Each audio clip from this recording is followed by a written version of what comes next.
आज वो मुकदमों के अंदर उलझी हुई है पेरिस के अंदर कि किसी तरह से वो सिल्वर मेडल जो वो जीत चुकी है वो उसे वापस मिल जाए। जो चीज मैं जीत चुका हूं, जो चीज वो लड़की 7 घंटे में 3 बाउंस जीतकर ऐसे ऐसे पहलवानों को हराकर जिन्होंने पूरी जिंदगी में कुछ नहीं हारा, परंतु आज वो केवल और केवल अस्तित्व और सम्मान के लिए संघर्ष कर रही है। और ये एक दिनेश फोगाट नहीं, ये एक बजरंग पूनिया नहीं, ये अनेकों अनेकों हजारों हमारे जो खिलाड़ी हैं अलग अलग खेल के अंदर, उनकी यही परिस्थिति। शाहबाद हरियाणा में अपने पड़ोस में सबसे ज्यादा हॉकी के लड़के और लड़की वहां से निकलते हैं। हम कहकर थक गए 10 साल से कि यहां 2 एस्को टर्फ स्टेडियम बना दीजिए, एक लड़कियों के लिए एक लड़कों के लिए, परंतु सरकार ने, जिस सरकार का बजट 1 लाख करोड़ है, 2 एस्को टर्फ शाहबाद, मैं तो नहीं कहा कहकर में बना दो, मैंने तो नहीं कहा कुंडरी में या कलाश में बनाओ, मैं तो ये कहा शाहबाद में बनाओ जहां सबसे ज्यादा लड़कियां खेलती हैं, सबसे ज्यादा लड़के खेलते हैं। आज भी जो हिंदुस्तान की हॉकी टीम ब्रॉन्ज लेकर आई है, उसके कप्तान शाहबाद हरियाणा से है, उसके आधे खिलाड़ी शाहबाद हरियाणा से। हमारे 2 बच्चे लेकर आते हैं, उन्हें प्रमोट हम क्यों नहीं कर रहे? परंतु कोई ध्यान इस तरफ नहीं है। जिस दिन जीत जाएंगे, जिस दिन मेडल मिल जाएगा, उस दिन सब श्रेय ले लेंगे फोटो खिंचवाने के लिए, पर उनको मेडल ले जाने तक का रास्ता कौन तय करवाएगा? ये हमारी जिम्मेवारी, और ये नहीं होगा। इसी प्रकार से रोजगार की हालत है। जिस प्रांत में 47 पेपर बिक जाएं, बोली लगकर क्लर्क से, चपरासी से, एग्रीकल्चर इंस्पेक्टर से, एक्साइज इंस्पेक्टर से जज तक का पेपर बिकता हो, उस प्रांत के बच्चों को भविष्य की क्या उम्मीद हो सकती है? और अब जितने बच्चे लगाए जा रहे हैं वो सब कच्चे।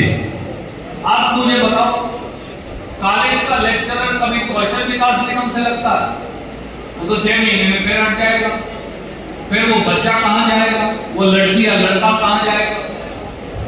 क्या क्लास 1 अफसर कौशल विकास निगम से लगते हैं?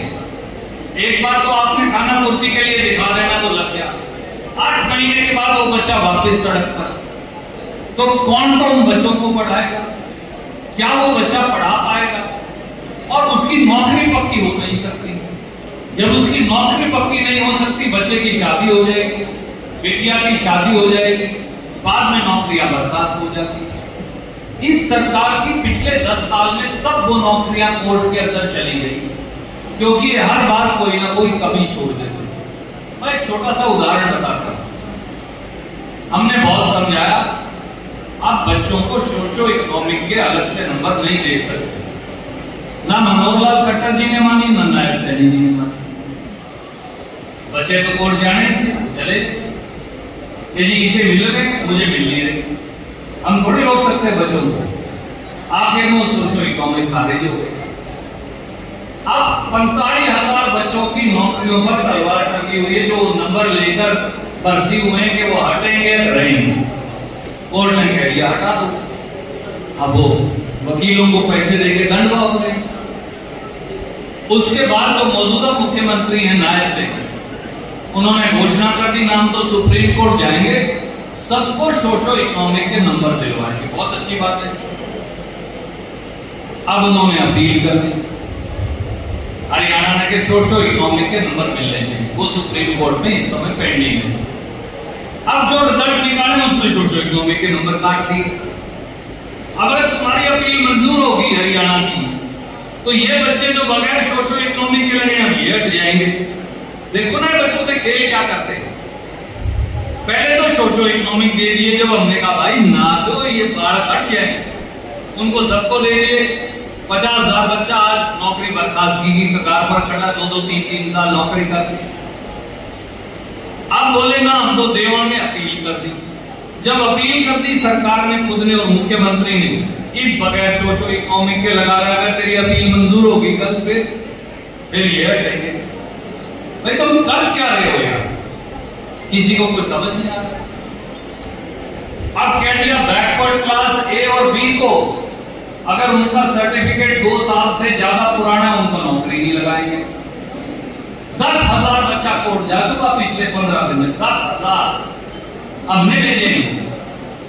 भर्ती रोको गैंग असली में हरियाणा का मुख्यमंत्री अगर वो रवैया वाल्मीकि जैसी घाणक समाज से है, अगर वो किसी गरीब ब्राह्मण रोड परिवार में उसने जन्म लिया है, किसी साधारण सैनी या यादव परिवार में जन्म लिया है, तो उस दिन उससे भेदभाव शुरू हो जाए।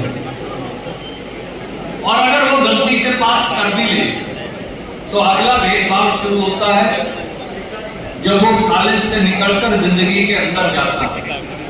आप सबने ये देखा, एक समय में मैंने एक नीति बनाई थी, पदक लाओ। वंदन करता हूं कि आज आप इस कार्यक्रम में हेल्पिंग हैंड की सारी टीम समेत भाई तेजी के आप यहाँ आए और आपने नौजवानों के इस कार्यक्रम में हिस्सा लिया, भागीदारी ली।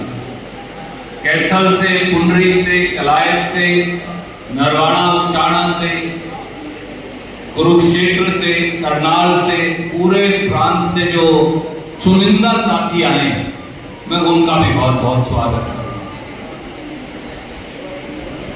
तेजी भाई ने जब मुझसे बात की कि कार्यक्रम का ये आयोजन करेंगे, तो मैंने ये कहा कि जो काम आपकी संस्था कर रही है वो सबसे बेहतरीन है। बहुत सारे साथी हैं, बहुत सारी संस्थाएं हैं जो अपनी अपनी तरह से क्रियाशील हैं। कोई गेम्स के अंदर है, कोई समाज सेवा के अंदर है, कोई किसी विशेष कार्यक्रम में बच्चों के उत्थान को लेकर लगा। इस देश और प्रदेश की अगर कोई उम्मीद है तो वो केवल और केवल इस देश और प्रदेश का नौजवान है। वो इस प्रदेश की बेटियां और बेटे, शायद यही कारण है कि हिंदुस्तान को अब तक 6 मेडल मिले हैं, 5 हरियाणा के बच्चे देख रहा है। अंदाजा लगाइए, अगर हिंदुस्तान में हरियाणा ना होता तो हमें कितने मेडल मिल पाते। और हमारी बेटियों की हिस्सेदारी बेटों से बढ़कर है, ये सबसे ज्यादा खुशी की बात है। हरियाणा की लड़कियों ने भी ये साबित कर दिया कि वो लड़कों से बढ़कर है, कम नहीं है। हाँ बेटी, सही बात है, हर हिसाब से। मैं आपसे एक बात और कहना चाहता हूं, आज सबसे बड़ा आक्रमण, सबसे बड़ा हमला, सबसे ज्यादा भेदभाव का शिकार अगर इस प्रदेश में कोई है तो वो नौजवान है। इस प्रदेश के नौजवानों पर जो आज का पूरा हमला और तंत्र है, उनके अधिकारों पर एक तरह से हमला बोल रखा।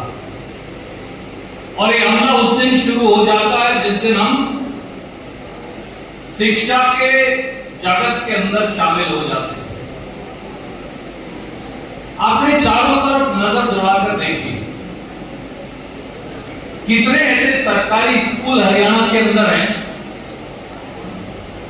जहां साधारण मध्यम वर्ग का बेटा या बेटी, किसी गरीब एससी और बीसी का बेटा और बेटी, किसी किसान का बेटा और बेटी पढ़कर कलेक्टर, एसडीएम, डीएफएससी या किसी और बड़े पद पर जा सकता है।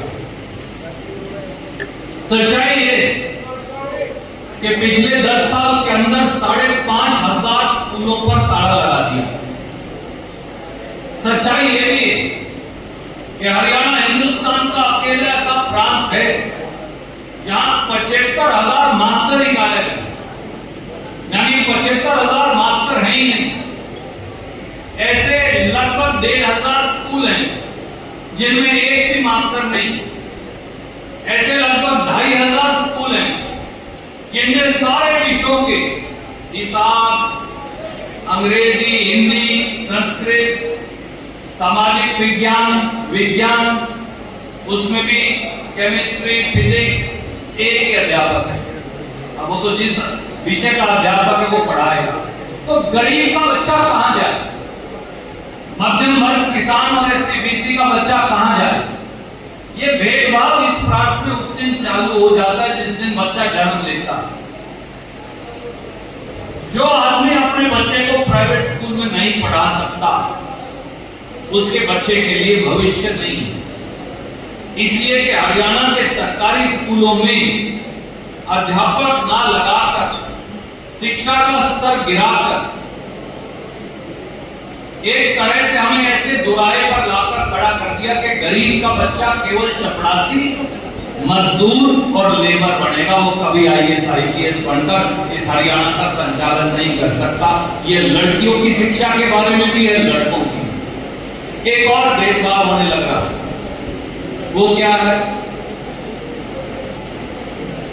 SC समाज के बच्चों को हम 8वीं कक्षा तक वजीफा देते हैं और ये पैसा दिल्ली की सरकार, केंद्र की सरकार देती, वो सारा वजीफा बंद कर दिया। बाबा साहब अंबेडकर एक समय में कहा करते थे, शिक्षित बनो, संगठित बनो, संघर्ष करो। तो जो पहला बाबा साहब अंबेडकर की कई लाइन है, उसी के ऊपर काटा था, शिक्षित नहीं बनने देंगे तो संगठित कहां से होंगे, संघर्ष कहां से करेंगे। कॉलेज में और भी ज्यादा भेदभाव। अभी रिपोर्ट आई कि हरियाणा के जो सरकारी कॉलेज हैं उनके अंदर 6000 प्रोफेसर ही गायब हैं, यानी 6000 प्रोफेसर है ही नहीं। आप मुझे बताइए, अगर किसी का बच्चा बाबा साहब अंबेडकर सरकारी कॉलेज, कमला नेहरू मेमोरियल गवर्नमेंट कॉलेज, किसी और सरकारी कॉलेज में भर्ती भी हो जाएगा, तो जब वहां अध्यापक ही नहीं है, जब वहां टीचर नहीं, लेक्चरर और असिस्टेंट प्रोफेसर और प्रोफेसर, ये 3 ग्रेड के लोग लगते हैं। प्रोफेसर यूनिवर्सिटीज में, लेक्चरर और असिस्टेंट प्रोफेसर कॉलेजेस में।